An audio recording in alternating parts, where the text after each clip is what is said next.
Hi, this is Shesh Paplikar, founder and CEO of BHIVE Workspace. We are one of the largest flexible lease players of Bangalore. We have over 25 locations and more than 1.5 million square feet right now. BHIVE is one of the oldest players.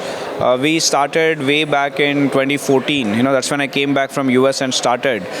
If you really look at the journey from there, back in 2014, in fact, the initial times I had to spend time to explain to people what exactly co-working means, and people had a lot of concerns. How can people sit together? Why is there a free coffee? There were a lot of, it was a new concept which was taking time for people to kind of accept. Over a period of time, obviously the value that this is bringing in is very high. The flexibility of leasing and also I think because of the value it is creating, and also especially a place like Bangalore where there are so many startups and entrepreneurs have very dynamic requirement for space because they are hiring, maybe they're letting go of people, they're doing various things. So they could see the need for these kind of space. So the adoption really started happening. And globally co-working started becoming bigger, and of course I think WeWork had a huge marketing blitz. I think WeWork really did a great job in terms of promoting our industry. So over a period of time, I think people started understanding, especially after WeWork entered India. I think everybody started understanding what a co-working space means. But I think India has been unique in its own sense. While co-working is there, a managed office also has started doing very well in India.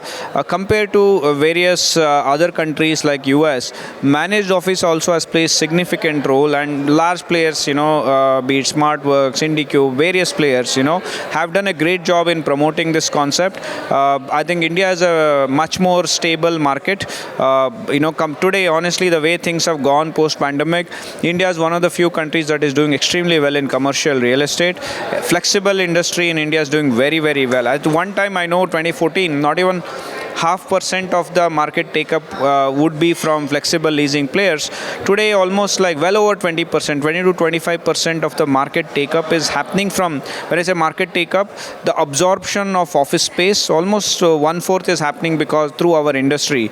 I think this is phenomenal. And after pandemic, especially the beyond startups, right? See, startups always understood the need for co-working. Beyond startups as well, corporates, etc. Everybody started understanding, hey, you know what? We need flexible options. We will do hub and spoke. There are many different way of. People started approaching office space itself differently. That's when people started seeing, hey, you know what? This so many of our thought process can be really helped by co-working players. So the acceptability has become very high. So our industry is growing phenomenally.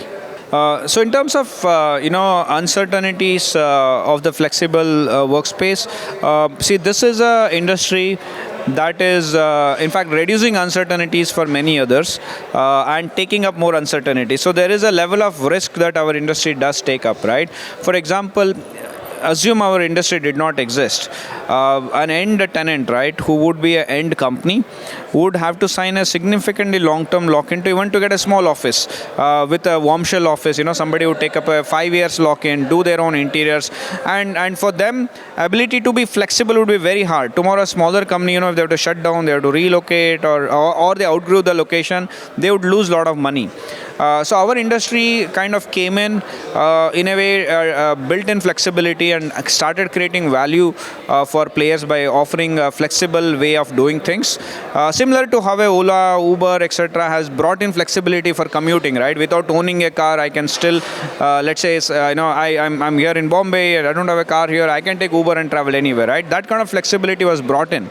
But at the same time, a lot of risks have been taken by our industries because as a flexible industry, we are putting a lot of money on the capex. We are actually signing up properties on a long term by we are solving landlord's problem that way. So there is a lot of risk we do take, and I think luckily there should be various strategies to mitigate this risk. Right, margins have to be built in, assuming that things will not always be rosy. Right, you should build margins in such a way that the days when you're not making money, you're able to still pull through. Deposits are something I think our industry has very well understood. Even though we may not want to collect 10 months deposit, there has to be a reasonable amount of deposit we collect from our end tenants so that the contracts are honored. Contract terms have to be strong. So I think there are different strategies that our industry has taken to understand the risks. Like the same thing, will it be it Ola, Uber, or even an airline industry, right? There are a lot of risks they are also taking by using analytics and differential contractual making, and it's a lot of professional work that needs to be done to be able to mitigate risk. And also many players have also followed this methodology of having base rent plus variable rent to the landlord. So the various evolution has happened where using various strategies and tactics, risks and uncertainties can be managed. The role of co-working in innovation and entrepreneurship. Co-working is definitely playing an important role in the world of entrepreneurship, innovation, startup, etc. for various reasons. One is if people have to come together, right? So when people have to innovate, people need to come together. They need a physical space where they can productively collaborate. And if our industry did not exist, the quality of space available for them wouldn't have been as high, right? Because assuming early stage companies cannot afford to really sign up a 5-year lock-in of larger properties, etc., they would hardly probably meet up at home, or they would meet up at coffee shops, which was serving certain purpose. But the co-working space is offering a much more professional environment. Be it for example, it can be 24/7. It has security, housekeeping, coffee, tea, whiteboards, power backup, technical support for internet. You don't have to worry about toilets. All the bases are covered, and people can just come in and collaborate and work on their ideas. Beyond that, because co-working is bringing in a lot of entrepreneurs who are working on their own things into the same location, quite often community is fostered. If you really think about the fact, why is Silicon Valley a hub, right? Or why is Mumbai a hub for Bollywood, right? The reason why hubs are created is because talented people come to a same location and inter-exchange of ideas happen. People interact with each other. Somebody would have innovated something, somebody else will learn. There is a reason why you can make amazing Bollywood movies, say in Bollywood, and not in like some small town, right? Exactly same way hubs are required.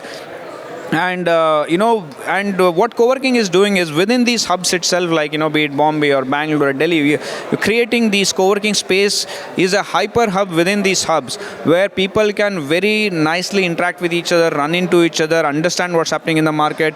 And co-working, we conduct a lot of sessions, investor interactions, and generally having a lot of free zone, etc. By design, it is done in such a way that people end up interacting with others. So I think this human interaction and creating productive environment is really, really fostering innovation. So, if the question is around what are the key points that inspires or creates inspiring workspace, I think in my view, see, one of the greatest inspiration for people would be to really see other people working hard and also to see other people who have succeeded, right? If you really go and look at a youngster who wants to be a cricketer, struggling really hard, what is and they have to work really, really hard, and the odds are probably against them. But what makes them have that inspiration is to see somebody succeeded, right? Somebody has successful, who has made it big. They're like, hey boss, I'm going to do it one day, right? Look at movie industry, same thing, right? It's a pyramid. Not many can succeed. So many people are working so hard, right? Because they're able to see those successful people.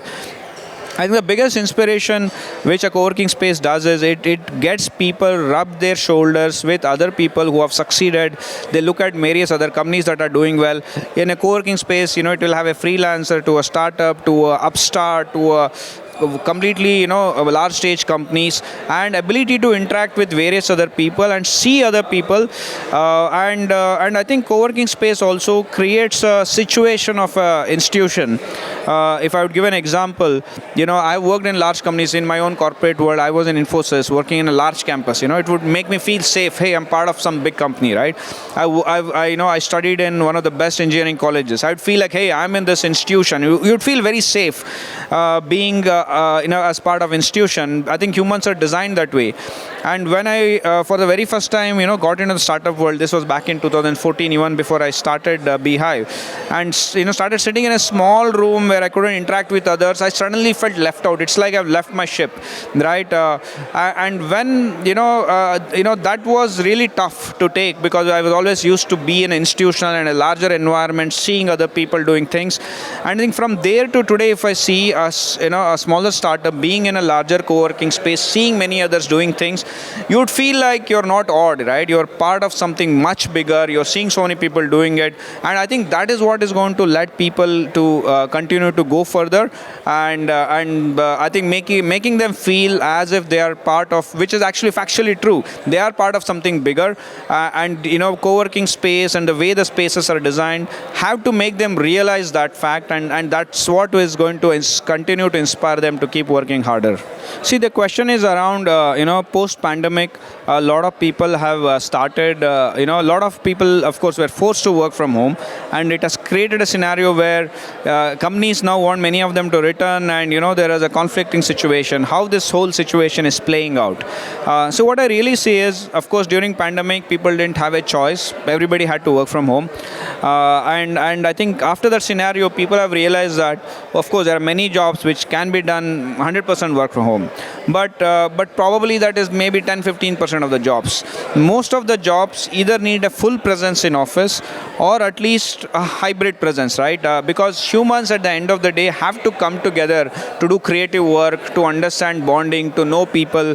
It's very important that people come and meet each other. I think one of the example I tell people is, hey, would you want your kid to really learn their college sitting at home and studying, looking at videos, or do you want them to be part of institution, right? They go to Harvard, they go to Stanford or IIT, IIM, right?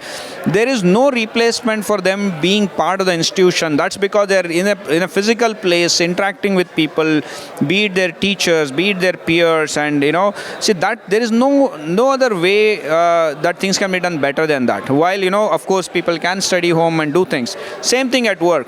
There is somebody is an employee of Google. If they never ever in their life actually visit the Google campus, would they really understand how much they are part of a Google, or how their colleagues are, etc.? I think it's important to come together. Companies have understood, a lot of leaders have understood. Of course, we understand there may be resistances because I think people have their own personal scenarios that they're built into, and of course, not very easy to commute or be in larger cities which are more expensive. Somewhere we have to strike a balance. I think co-working places are playing a good role because for companies to get into a hybrid mode, they are easily able to select co-working spaces and give multiple options across the city. I know that many companies that had only one campus in a city like Bangalore today is able to give 4 or 5 different locations in the same city. Hey, you can work out of any of these offices. You don't even need to come all 5 days. Why don't you come 3 days to any of these 4 or 5 of the offices? These kind of choices are coming in, and I think people have to strike a balance. Because like I said, if people have to work as a team, whether they meet daily or they meet once a week, twice a week, some kind of a real interaction with physical, in general, real, eye-to-eye contact with people is important. And our industry is really somebody who's really supporting this.